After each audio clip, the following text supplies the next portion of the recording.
Nós estamos aqui hoje com o Vidi De Cave.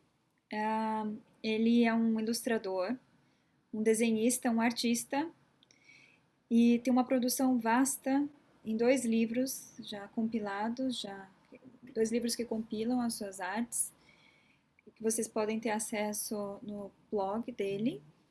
O blog dele é o Taste Quiet, blogspot.com.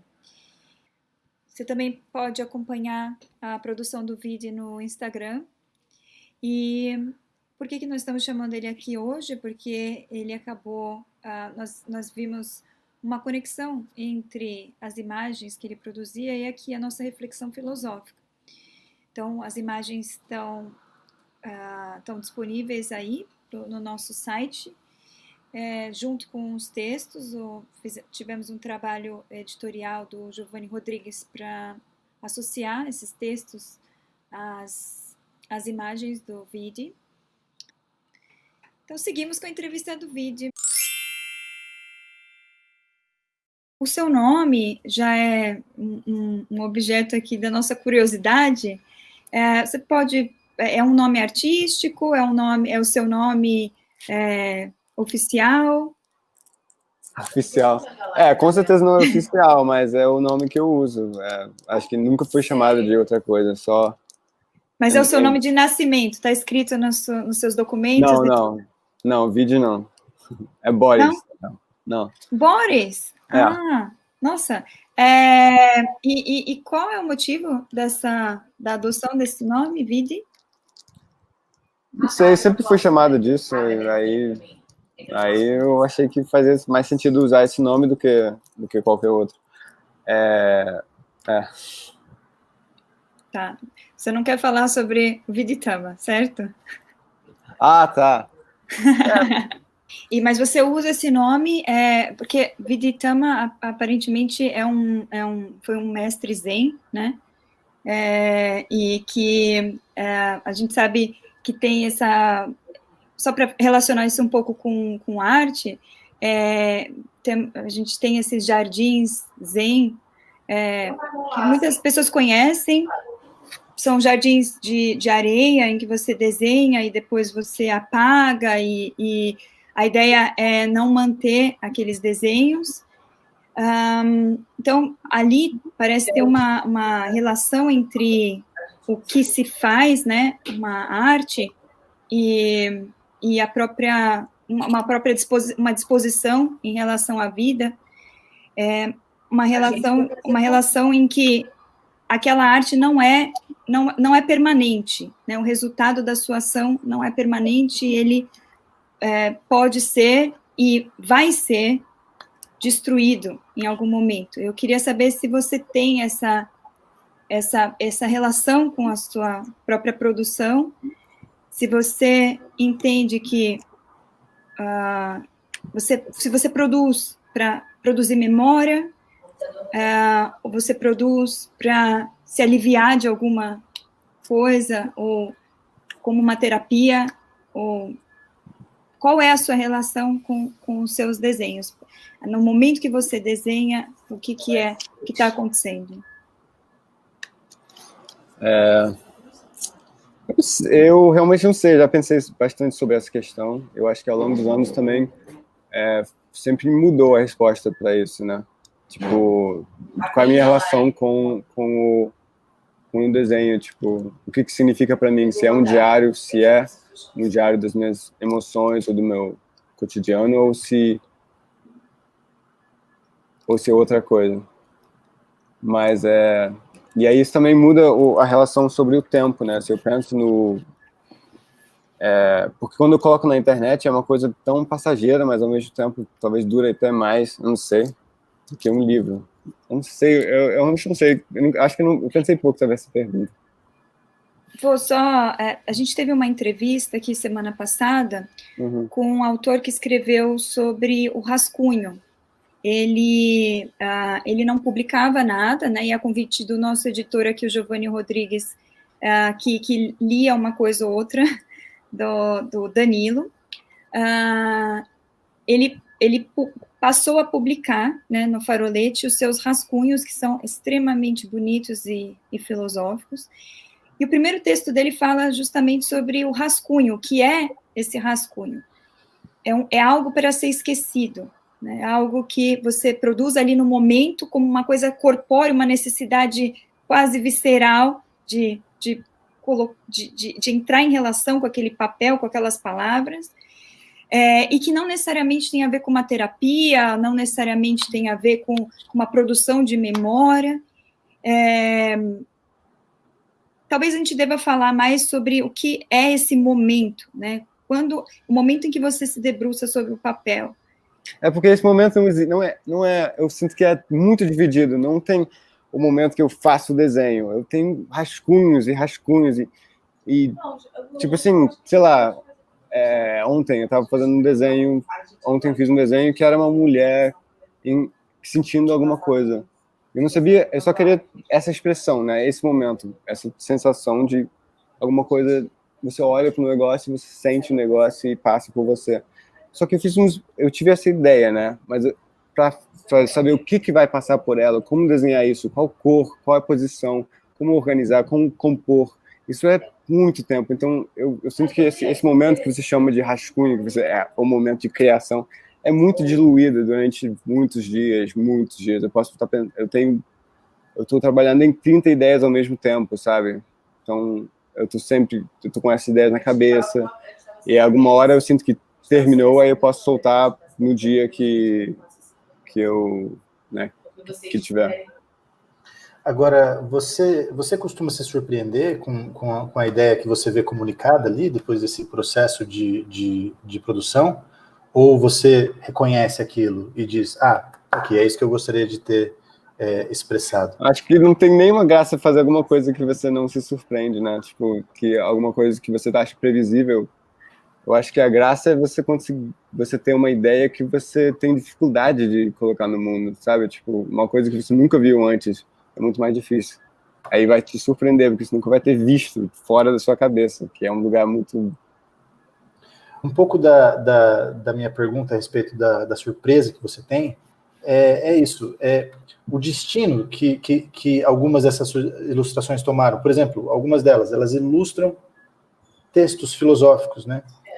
Você imaginou alguma coisa dessa acontecendo? Você imagina seus textos como ilustração de outras coisas, outras ideias, outros pensamentos? Então, eu não boto palavras no negócio por assim, muitas razões. Eu acho que faz sentido as imagens funcionarem sem texto, né? Essa separação mesmo. Então, quando a Maíra me pediu, eu fiquei na dúvida. Falei, será que eu quero mesmo, tipo... Porque quando eu penso na imagem, eu penso assim, eu quero desenhar alguma coisa que eu não conseguiria dizer. Porque se eu posso escrever, por que não escrever? Sabe? Por que eu estou ilustrando, usando cor e... É cor, né? Cor. Cor. Só cores para ilustrar alguma coisa. Eu não estou usando palavras, né? Então, quando alguém me pede, eu sempre fico meio...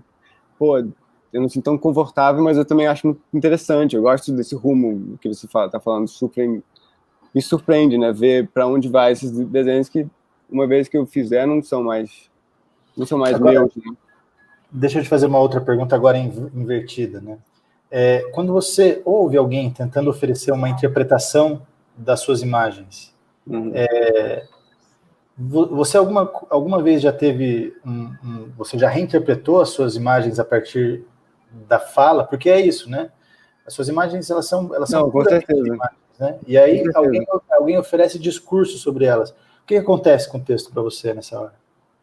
Desculpa. Não, é muito interessante. Não, totalmente, com o texto, né? Com a interpretação de outra pessoa. Não, muitos desenhos eu não dava nem uma bola e a galera começou a comentar e ver coisas que eu não tinha visto e hoje são os meus desenhos favoritos. Então, porque eu tento desenhar um negócio para ter muitas interpretações, só que, tipo assim, eu prefiro uma imagem que tenha várias interpretações do que uma imagem que seja com uma mensagem, tipo... olha, isso aqui é ruim, ou olha, isso aqui é bom. Então, eu acho muito interessante quando eu leio as interpretações diferentes, ou alguém me conta e tal. Mas por exemplo, uma ilustração que vocês usaram, que eu nunca dava bola para esse desenho, e vocês usaram num contexto que eu nunca imaginei, que é uma imagem que são várias pessoas em roda, assim, coloridas.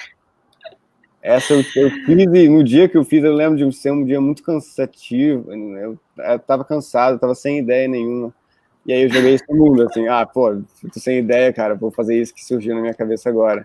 E eu nunca dei bola para esse desenho, mas, não, fala, desculpa.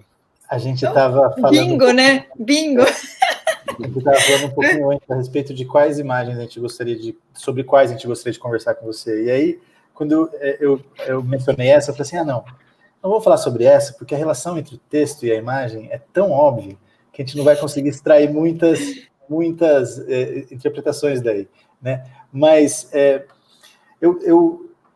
deixa eu só contar, no fim das contas, eu acabei escolhendo quais imagens iriam com qual texto, né? Com uma exceção, a imagem que o Danilo escreveu no texto sobre amor, né? Ele próprio escolheu a imagem dele. Agora, nas outras eu escolhi, e eu fiquei tão fascinado com algumas das coincidências, né? É como se você tivesse feito a imagem para o texto, e é impressionante como essa ligação, que é fortuita, que é casual, que é inexistente, na verdade, acaba acontecendo. E eu acho que essa, do texto do Manuel Galdino, que era sobre o racismo estrutural, né? Mostra diferentes cores colorindo o mundo de acordo com a manifestação daquele indivíduo que manifesta a sua cor, né? Você não viu isso quando você produziu essa imagem? Acho que não, mas achei muito bom. Porra, eu gostei. Fala mais, eu quero saber mais. Então, eu também fiquei... Eu também fiquei curiosa. O Giovanni falou alguma coisa sobre o momento em que eles levantam, né? Tem uma coisa de que você tem indivíduos de cores diferentes sentados numa roda, numa posição de pouca comunhão, na verdade, mas de alguma reflexão, de alguma prostração, na verdade, e em determinado momento um deles se estende, e à medida em que ele se estende, ele espalha as suas cores pelo ambiente, como se aquele gesto colorisse o mundo, né? O fato de que ele se expande, as suas cores se expandem e colorem o mundo, né? No contexto de uma discussão a respeito de raça, racismo, etnia, identidades, isso parece muito poderoso, né? Isso parece dizer muita coisa. Tem até um caráter político, emancipatório, de potência, né? Eu acho que todo mundo está sentindo muita coisa todo dia, né? É só focar nessa sensação e é isso. Tipo, sabe, aquele corpo aquele outro corpo de ideias e coisas que você viveu e sensações e pessoas falaram com você e coisas que te atravessaram, essa nuvem assim, se você foca na parada, você vai conseguir criar com isso, né? Tem muita coisa aí, daí, são sensações. Tipo, acho que aquele dia eu devo ter não captado, mas como eu tava sem ideias, aquela ideia foi a única ideia que tinha, sabe? Talvez seja alguma coisa que veio de alguma coisa que eu estava sentindo nos dias, eu não sei. Mas acho que deve ter sido, só que foi... O vídeo. Deixa eu aproveitar para tentar... Difícil falar sobre essas coisas, né? Muito relativo, é muito subjetivo, digo. Não sei se você sabe, mas a gente quer que você filosofe aqui pra gente, né? A é o que tá... Não, mas é o que está acontecendo, né? É fantástico essa ideia, desculpa, que ele colocou sobre por que desenhar, porque desenhar se você pode escrever. Então, parece que é algo, inclusive eu ia complementar isso que o Vidi está falando com essa ideia que ele mesmo trouxe em outro momento, né? É algo que não necessariamente tem um discurso sobre, mas é algo que está ali, que tem uma imagem que possa representar aquilo melhor do que 1000 palavras, né? E o fato de estar aberto a interpretações é porque os próprios fatos, de repente, que estão ali diante dos nossos olhos, têm milhares de interpretações, né? Assim como as imagens têm milhares de interpretações possíveis. Sim. Desculpa, Giovanni.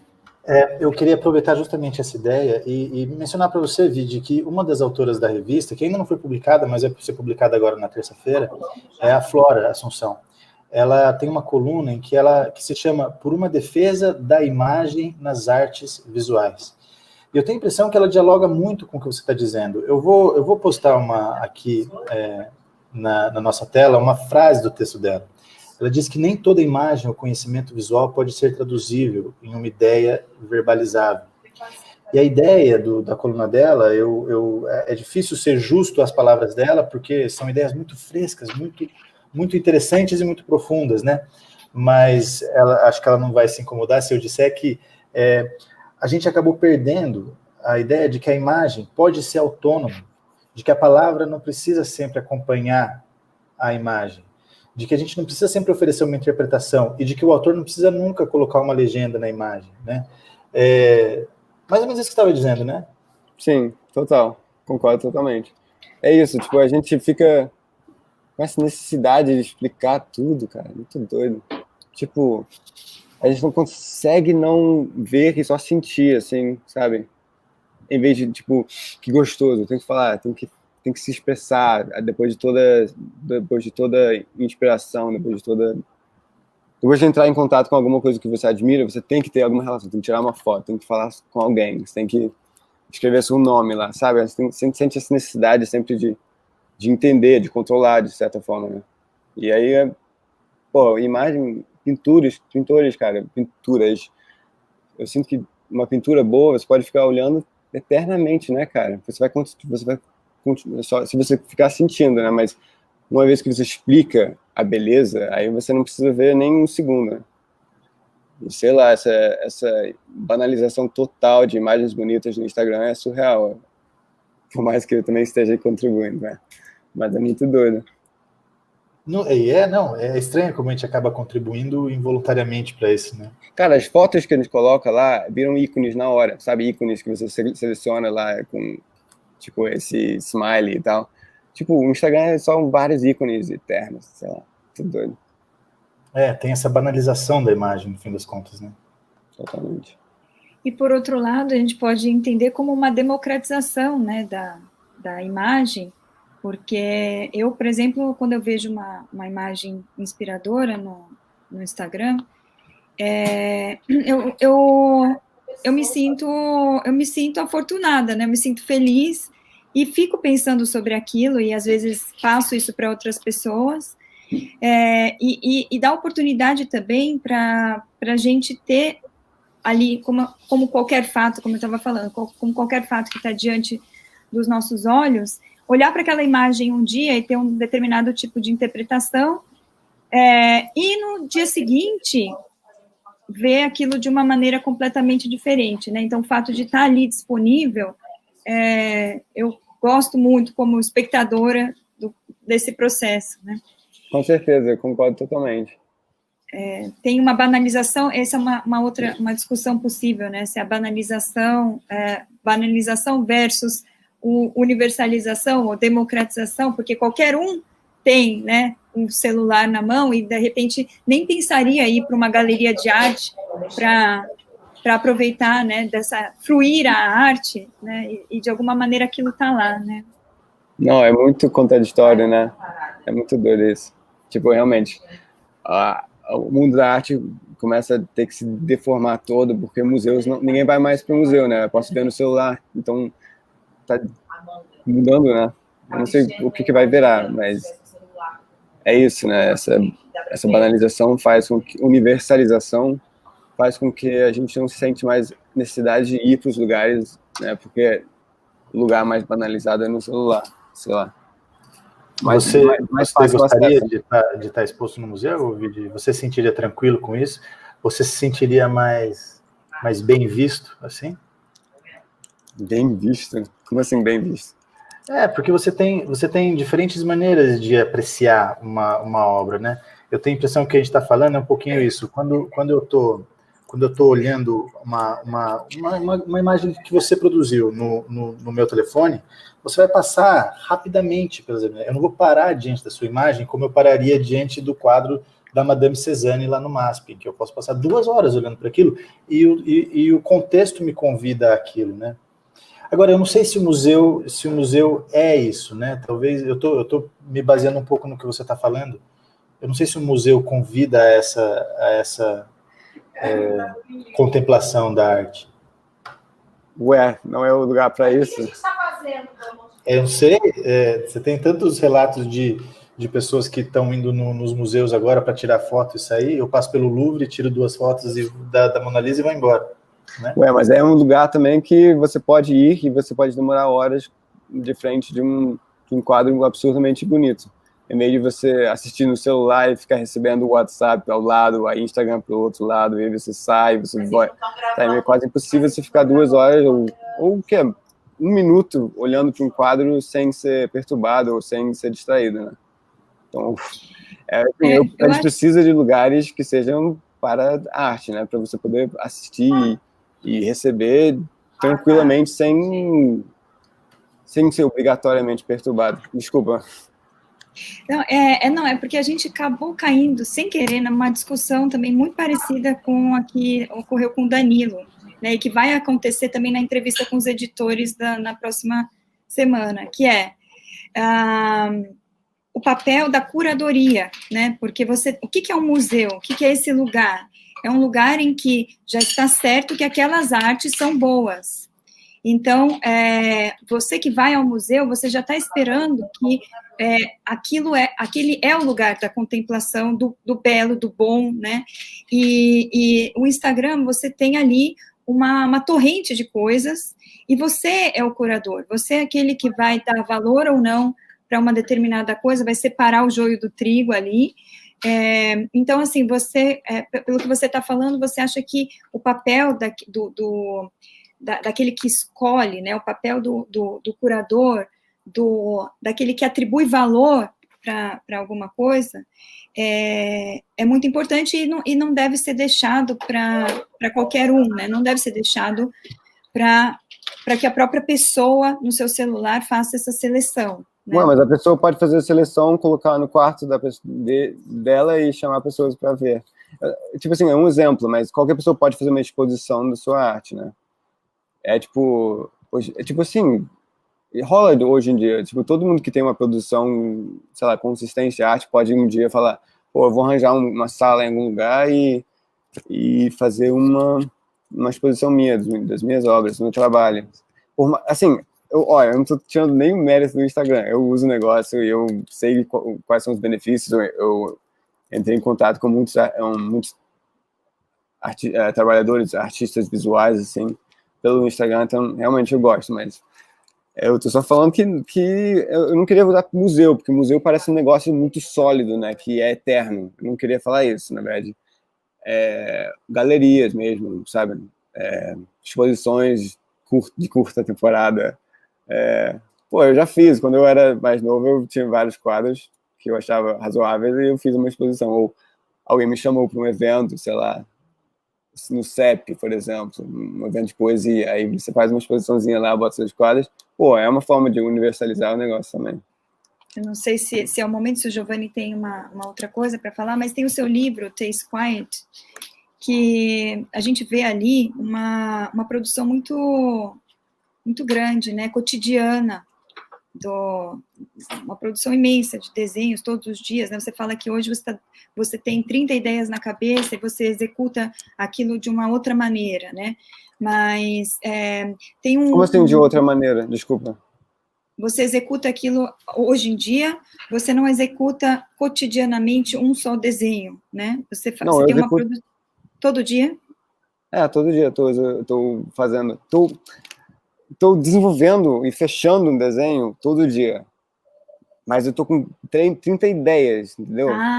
Ok. 30 ideias. Tipo assim, eu tenho uma ideia que é um homem fugindo de um cachorro.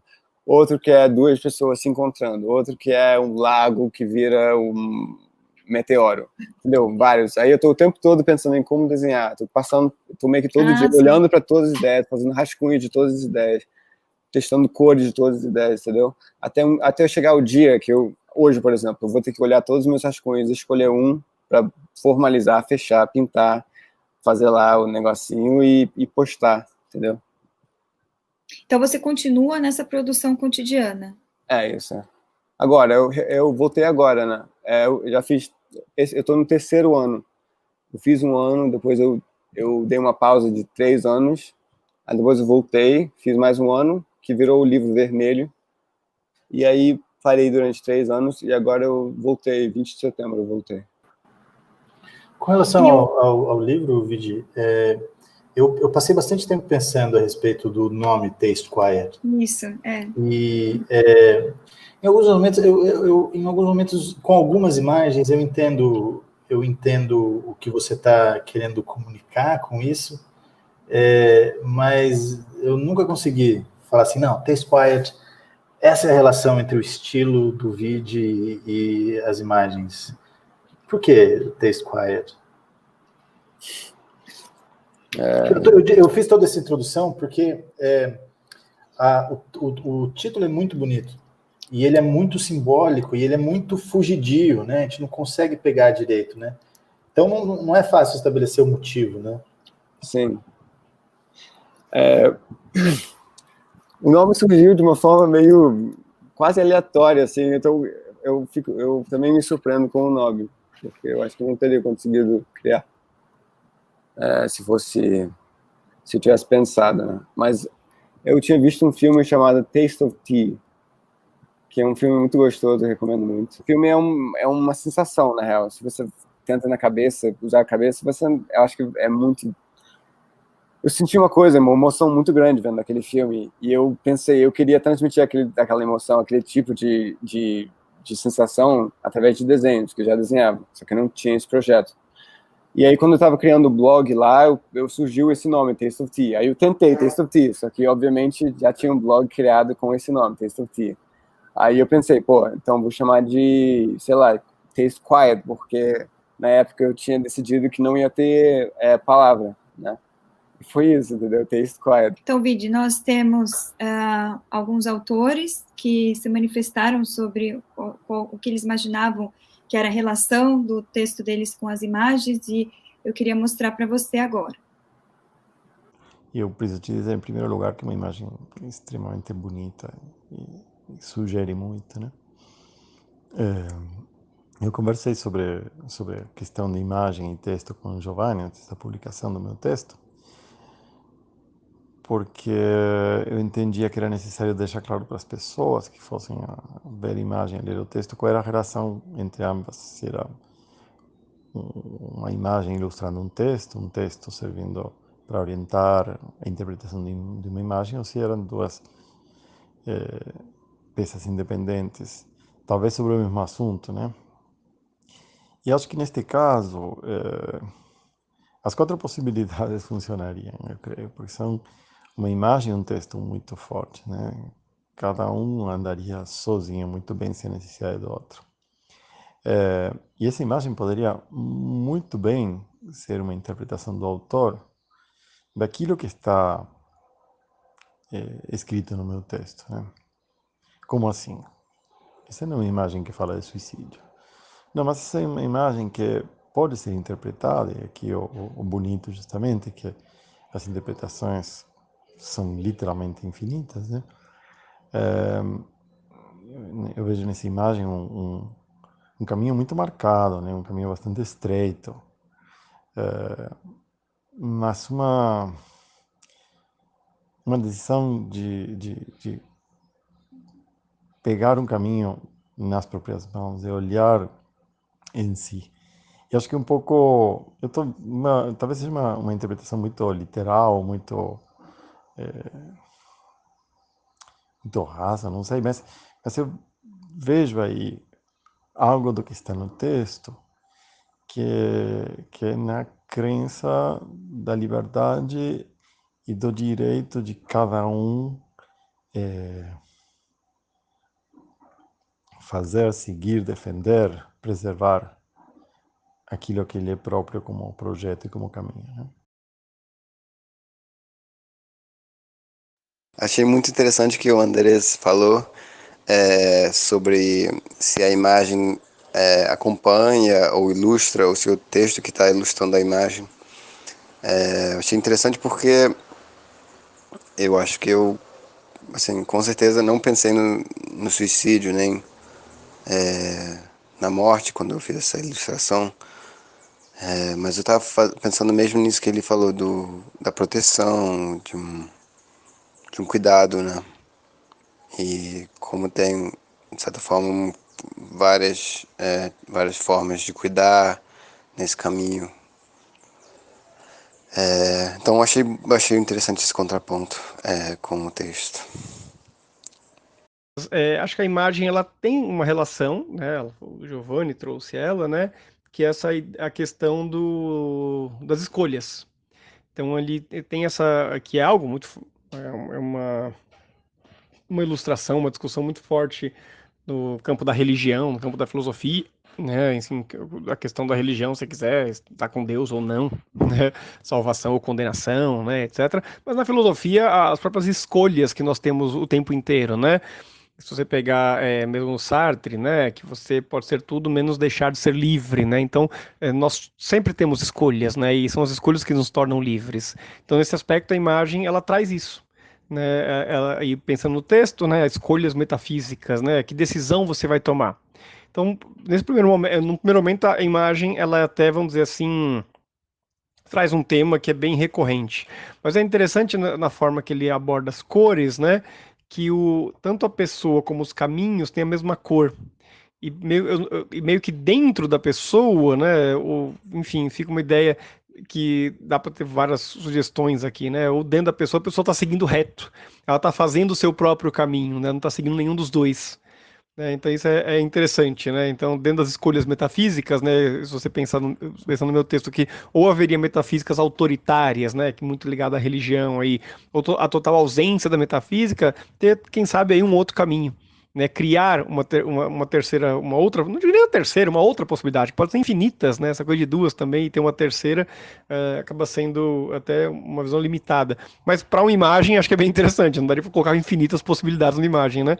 Mas é interessante que a pessoa menor, né, dentro das escolhas ali, ele está seguindo o caminho que é dele.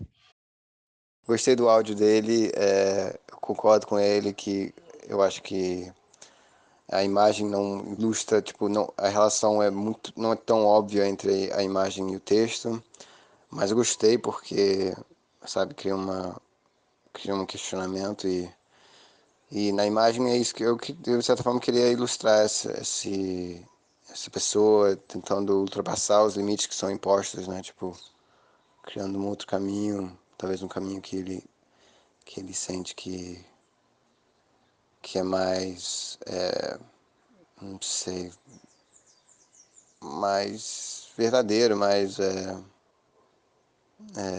verdadeiro para ele, né, para a pessoa. Então, vou falar aqui pelo Leandro, que decidiu escrever no WhatsApp. Quando vi a imagem no texto, fiz uma associação com a ideia de transformação da paisagem.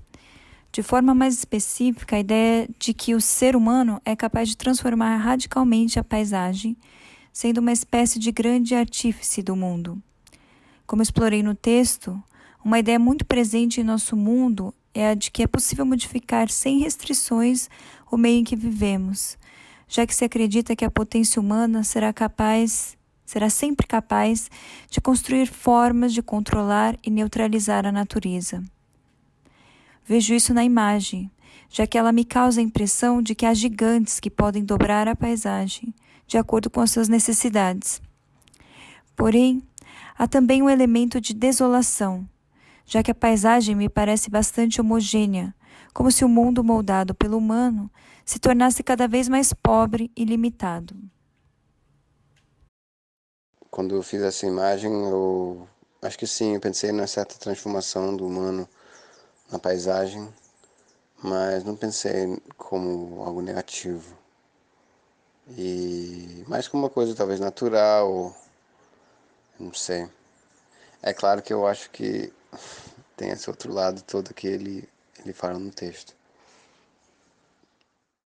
Lidy, eu agradeço muito a sua generosidade, o seu tempo, fico muito feliz de estar colaborando com você e espero que você passe mais vezes pela revista Farolete para a gente poder falar mais a respeito desses temas. Pô, valeu, Obrigada. valeu demais. Obrigado. Tchau. Tchau, obrigada, Vidi. Tchau. Tchau.